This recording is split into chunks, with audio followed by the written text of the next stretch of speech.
गेल्या काही दिवसांपासून राज आणि उद्धव ठाकरे यांच्या मनात युतीबद्दल नेमकं चाललंय काय याचे अंदाज बांधले जात होते. आणि या तर्कवितर्कांमध्येच उद्धव ठाकरेंचं एक विधान अनेकांसाठी आश्चर्यकारक ठरलं.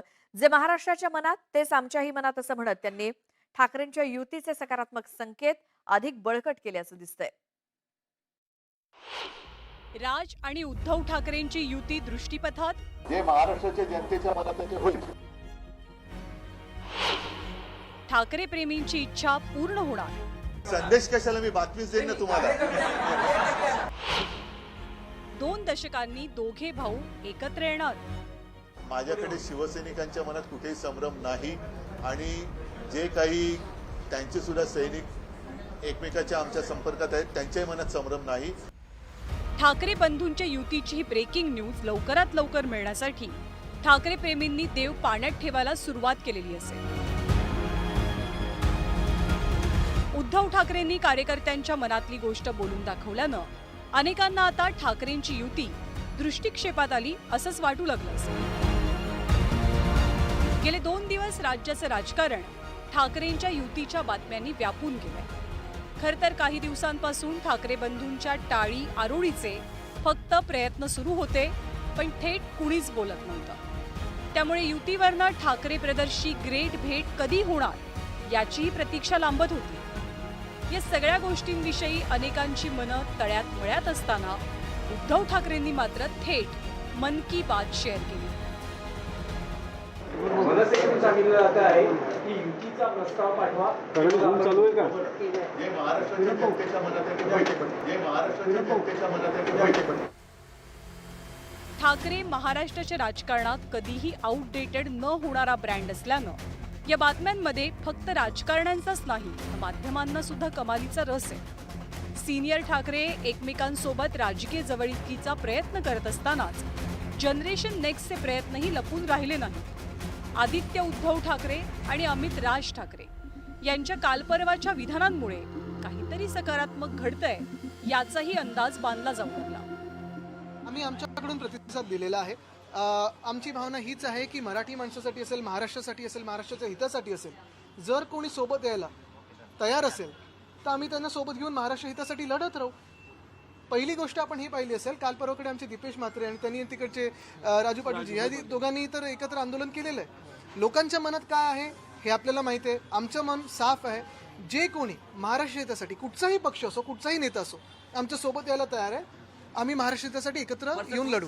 माझी भूमिका एवढंच आहे. तुम्ही जे दोन भाऊ बोलताय, मला वाटतं त्या 2 भावांनी बोललं पाहिजे. आम्ही खाली बोलून काही फरक पडणार नाही आहे. मला काही इश्यू नाही 2 भाऊ एकत्र येणार. पण मी 2014ला 17ला बघितलं आहे. 2014-17 सोडा मी कोविड काळात बघितलं आहे, जिकडे मला वाटतं उद्धवजी मुख्यमंत्री होते. राजसाहेबांनी तेव्हा उद्धवजींना पहिला फोन केलेला की हे भीषण एक आजार आला आहे आपल्यावर, त्याच्यामुळे कुठचंही सरकार असो आपण त्यांची साथ दिली पाहिजे.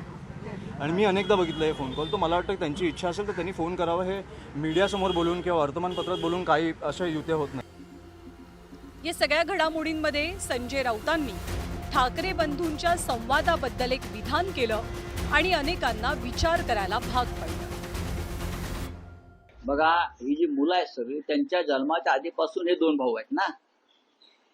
मी त्या दोघांनाही पाहिलंय आणि जाहीरपणे तर आता मी 10 मिनिटांनी राज ठाकरे यांना फोन करतोय किंवा 10 मिनिटांनी उद्धव ठाकरेंना फोन करतोय असं काय सोशल मीडियावर सांगून तर पुढे एकमेकांना फोन करत नाही. काय सांगावं, फोन झाले सुद्धा असतील.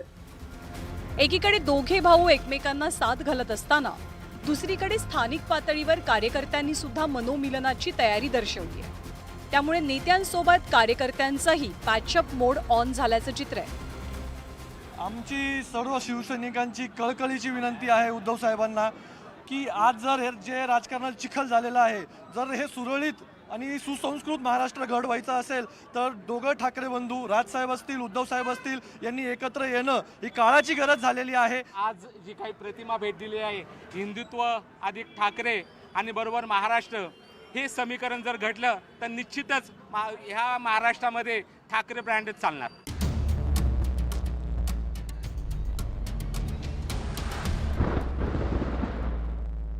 ठाकरे बंधूंची मन की बात तर झाली, आता दोघे भाऊ दिल की बात कधी करणार याची महाराष्ट्र वाट पाहतोय. कारण ठाकरेंचं एकमेकांसोबतचं नातं जितकं हळवं आहे तितकीच त्या नात्याला गेल्या काही वर्षातल्या राजकीय कटुतेची किनार सुद्धा आहे. ही कटुता दूर करण्याचा आजवर अनेकदा प्रयत्न झालाय, पण यश काही मिळालं नाही. सध्या दोघे भाऊ आपापल्या राजकीय अस्तित्वासाठी झगडतात. सध्या उद्धव ठाकरेंकडे ना शिवसेनेचं नाव आहे ना चिन्ह. तसंच लोकसभेचा अपवाद वगळता त्यांना विधानसभेत अपेक्षित यश मिळवता आलं नाही. तर दुसरीकडे या दोनही निवडणुकांमध्ये राज ठाकरेंच्या हाती काहीच लागलं नाही. त्यामुळे आजच्या घडीला शिवतीर्थ आणि मातोश्रीच्या मनोमिलनाची हीच ती वेळ, अशी अनेकांची भावना आहे. ठाकरे बंधू एकत्र येणं ही काळाची गरज आहे. दोन्ही बंधू एकत्र आल्याच्या नंतर कधी फायदाच नाही. जर एकत्र काम केलं तर फायदाच होईल.